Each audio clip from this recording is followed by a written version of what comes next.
हाँ जी, आपका प्रश्न क्या है? जी प्रभु जी। हाँ जी। प्रभु जी, प्रश्न यही है कि ज्ञान समझ में आता है, सारी चीजें उस वक्त तो समझ आ रही होती हैं जब आप बताते हैं, लेकिन जब कोई परिस्थिति आती है तो कितना भी होश बना के रखने की हम कोशिश करते हैं, बट वो नहीं रह पाता होश और गलतियां हो जाती हैं। तो उस समय भी होश बना रहे, वो ज्ञान बना रहे, इसके लिए हमें क्या करना चाहिए? देखो, ये कैसा है कि अब तक का जो संस्कार है ना, यानी कि आदत, हाँ। ये जो जन्मों जन्मों की आदत है कि नीचे की ओर बहना, यानी कि जो है हमने गुस्सा का इतना अभ्यास कर चुके हैं कि थोड़ा भी कुछ हो जाएगा तो गुस्सा आ जाता है जी। हमने ईर्ष्या का इतना अभ्यास कर लिया है कि कुछ चीजें ऐसे सामने आ जाती है तो हमें ईर्ष्या होने लगती है। हमें कुछ चीजें दिखने में ऐसी दिख जाती है कि हमें ऐसा लगता है कि हम अपमानित हो चुके हैं। क्रोध आता है, गुस्सा, ये जो सब चीजें जो आती है ना, उसका हमने वर्षों से और जन्मों से अभ्यास किया हुआ है। तो ये अभ्यास इतना गहनता से है कि हमें बिल्कुल सुला देता है, और ये जो पूरे आवेग है जितने भी, वो उभर उभर के आ जाते हैं। जैसे जैसे बटन दबता है वैसे वैसे ये सब चीजें बाहर निकलती है और हम एक मशीन की तरह इस्तेमाल किए जाते हैं। प्रभु जी, ये भी समझ आ रहा होता है कि ना क्या कहते हैं, ये वो दिख रहा होता है कि ये अहंकार आ रहा है या क्रोध आ रहा है और मुझे इसमें जाना नहीं है, लेकिन फिर भी वो आवेग इतना तेज होता है कि जैसे ना किसी ने हमारा बटन दबा दिया और हम चल पड़े उस तरफ। हाँ जी, तो ये जो पता तो चलता है, मतलब भीतर होश तो है, लेकिन उस होश को रोकने की जो है ना, मतलब ये आवेग को रोकने की जो शक्ति है ना, वो नहीं है। वो देख रहा है, छोटा सा बच्चा देख रहा है कि सब कुछ हो रहा है, लेकिन वो छोटे से बच्चे में वो युद्ध रोकने की ताकत नहीं है। तो होश तो है, लेकिन अभी भी सूक्ष्म तल पर है। वो होश इतना प्रगाढ़ नहीं हुआ है, और उसके साथ में जो शक्तियां हैं वो इतनी मजबूत नहीं है कि इस पूरे सिचुएशन को रोक पाए। तो उसके लिए जो है ना, हाँ बोलिए। प्रभु जी, पता है ये पूरी सिचुएशन कैसी लगती है? ये ठीक उसी तरह से लगती है जैसे कि वो अभिमन्यु ना चक्रव्यूह में फंस गया है, अंदर तो चला गया लेकिन अब उससे बाहर निकलने का उसको रास्ता नहीं मिल रहा ना, पूरा चक्रव्यूह ही दिखता है। हाँ जी, मैं बताऊं ना कि वो छोटा है, अभिमन्यु भी जो है ना अपरिपक्व था। तो पता तो सब कुछ चलता है कि मैं फंस गया हूं, लेकिन निकलने का रास्ता नहीं मिलेगा क्योंकि पूरा मैं परिपक्व नहीं हुआ ना।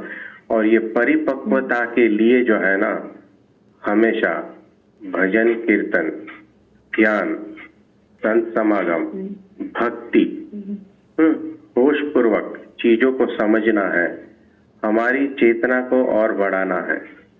हमें एकांत में रहकर, जैसे बोलते हैं ना कि चीजों को चिंतन मनन करके समझना है, हमारी समझ को और बढ़ाना है। जब ये सब चीजें होगी ना, तब सिचुएशन आएगी, तब हम उसमें बहेंगे नहीं। क्रोध हल्का आएगा अगर आएगा तो, क्योंकि हम उस वक्त रोक सकते हैं। इतनी ताकत हम में धीरे धीरे डेवलप हो जाएगी। तो ये करना है जी, है ना। अभी जो वो पौधा जो है वो अभी छोटा है, वो तूफान नहीं सह पाएगा। जब तूफान बिल्कुल नहीं है ना, तो पौधा ऐसा मजबूत दिखेगा। तो समझ जो है ना बहुत अच्छी दिखेगी, ज्ञान बहुत अच्छा दिखेगा, लेकिन जब सिचुएशन आएगा, जब बवंडर आएगा, आंधी तूफान आएगा, तो वो सब उड़ जाता है, क्योंकि वो छोटा पौधा है। तो उसको वृक्ष होने देना है, और उसका सिंचन चिंतन मनन ही है, होश है, ध्यान, भक्ति, यही साधना से धीरे धीरे ग्रो होगा। तब जाके वो मजबूती में आंधी तूफान में टिक पाएगा। जी, है ना। और कुछ बोलेंगे? प्रभु जी, जैसे अभी आप बोल रहे थे ना तूफान की बात, हाँ। तो प्रभु जी पता है अब क्रोध उतना आता भी नहीं है, हाँ जी। उतना नहीं आता है, बट वो जो क्षणिक आता है ना, वो हाँ। क्षणिक ही सारा बर्बाद करके चला जाता है। उस क्षण में जिस क्षण में होश संभालना था, बस वहीं पे होश नहीं रह पाता, उसके बाद भी होश आ जाता है, उसके पहले भी रहता है। तो ये स्थिति को प्राप्त करना बहुत हाँ। जरूरी है, और वही होश नहीं रह पाता है। हाँ जी, वही तो मैं बता रहा हूँ कि उस जो पौधा है उसको मजबूत करना है और उसे स्ट्रांग करना है ताकि आंधी तूफान में वो खड़ा रह पाए। और होश को इतना बढ़ाना है ना कि पता चलता है कि गुस्सा आ रहा है, जा रहा है, मैं दूर होकर देख रहा हूं और रिएक्शन कुछ भी नहीं होता। भीतर से संवेदनाएं सब उठती है, चली जाती हैं, लेकिन भीतर जो है ना एकदम अंदर कुछ छूता नहीं है। और फिर धीरे धीरे एक स्थिति ऐसी आएगी कि जो है सिचुएशन आएगा, क्रोध उठना ही बंद हो जाएगा। इतने आप होशपूर्ण हो जाएंगे, इतने आप समझदार हो जाएंगे कि इसमें कोई पॉइंट ही नहीं है, गुस्सा होने का कोई पॉइंट ही नहीं है। तो जब कोई पॉइंट ही नहीं है तो जो है गुस्सा आना ही खत्म हो जाएगा और आप ही उनको एनर्जी देते रहते हैं, तब जाके वो आता है। और जब एनर्जी उसको मिलना बंद हो जाएगा तो वो गुस्सा का जो पौधा है वो मुरझा जाएगा, ईर्ष्या मान का जो पौधा है वो मुरझा जाएगा और आपके भीतर से वो सब चीजें चली जाएगी, पता भी नहीं चलेगा, है ना। एक्चुअली प्रभु जी ऐसा लगता है कि ना लाइफ ना जैसे ना ऐसे ना रोबोट, हम जैसे रोबोट हैं और ना हमारा बटन किसी और के हाथ में चल रहा हो और वो हमें हिला रहा हो, जबकि इन सब का तो कंट्रोल हमारे हाथ में होना चाहिए ना। कौन सा इमोशन आना चाहिए या नहीं आना चाहिए या कब आना है, ये तो पूरा कंट्रोल हमारे हाथ में होना चाहिए। हाँ। बट एक्चुअली ऐसा नहीं है। हमारा ऐसा लग रहा है जैसे हमारा बटन ना किसी और के हाथ में है और कोई दबा रहा है और हम शुरू हो जाते हैं। ये जो है ना, ये सालों की प्रैक्टिस की वजह से ही बटन डेवलप हो गया है और इस प्रकार का जो पैटर्न है ना वही डेवलप हुआ है।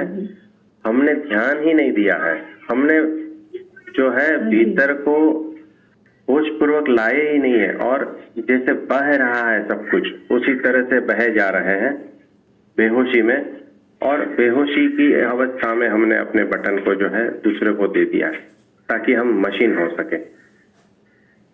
तो जो बेहोश है वही मशीन है, जो जागृत है वो तो मशीन नहीं होता। हाँ जी, बोलिए। तो प्रभु जी ऐसी ये इतनी गहराई की बातें समझाने के लिए एक अच्छे सत्पुरुष गुरुदेव की भी तो जरूरत है ना। अब आप जीवन में आए हैं, आपने ये गहराइयां देनी शुरू करी है, तो ही तो ये समझ आई ना हमें कि अरे हमारी लाइफ का बटन तो कहीं और घूम रहा है, कंट्रोल हमें अपने हाथ में लेना है अपनी भावनाओं का। तो प्रभु जी ये तो आपकी कृपा से मिल रहा है ना ये ज्ञान, वरना तो और कितने ऐसे लोग हैं जिन्हें ये ज्ञान है नहीं, इसीलिए तो भटक रहे हैं सब।